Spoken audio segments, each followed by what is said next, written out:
Hey, this is Attorney Rudy Vasquez. I'm a licensed Texas trial lawyer, and I'm here to talk to you a little bit about a divorce case where a client's sister called me over the weekend.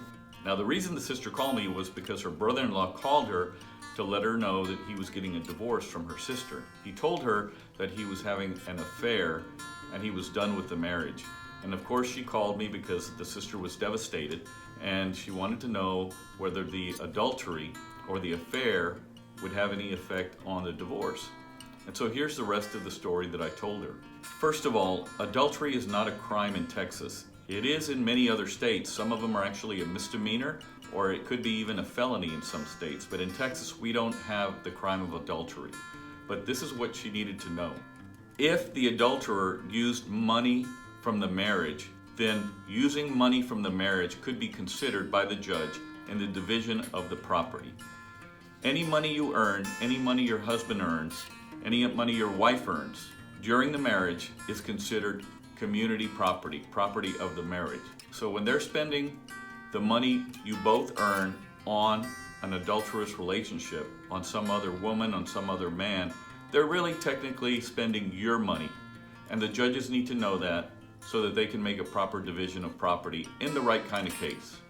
Another thing is that if the adulterous relationship was the cause of the divorce, the judge can take that into consideration in dividing the property between you two. Now, I told her that the adulterous relationship doesn't really have an effect on child custody or visitation.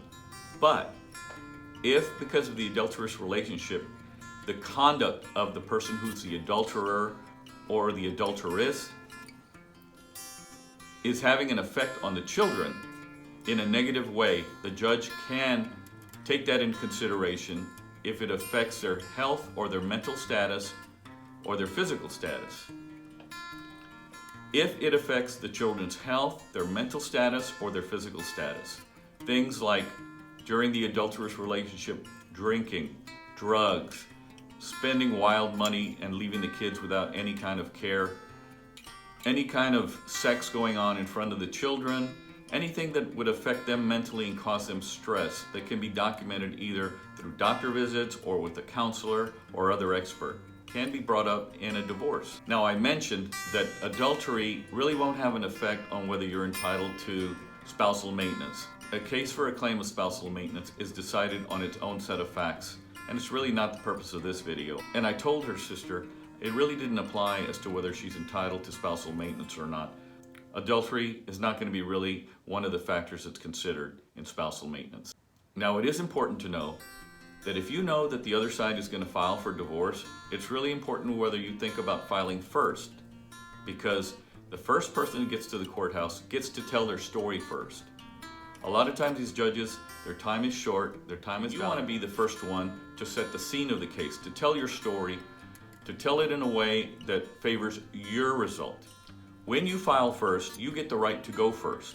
You get to call yourself as a witness, you get to call the adulterer as a witness, you get to cross-examine the adulterer. A lot of times you can tell your story, and because the judge's time is valuable and short, a lot of times they'll already know what they're gonna do before you've even finished, and they may not even listen truly to the other side. Sometimes the other side won't even call a witness if it's just you and the adulterer spouse. So like my friend, if you have questions about divorce, give me a call. I answer questions about divorce every day.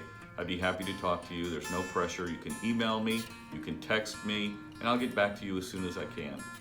Thanks, and God bless.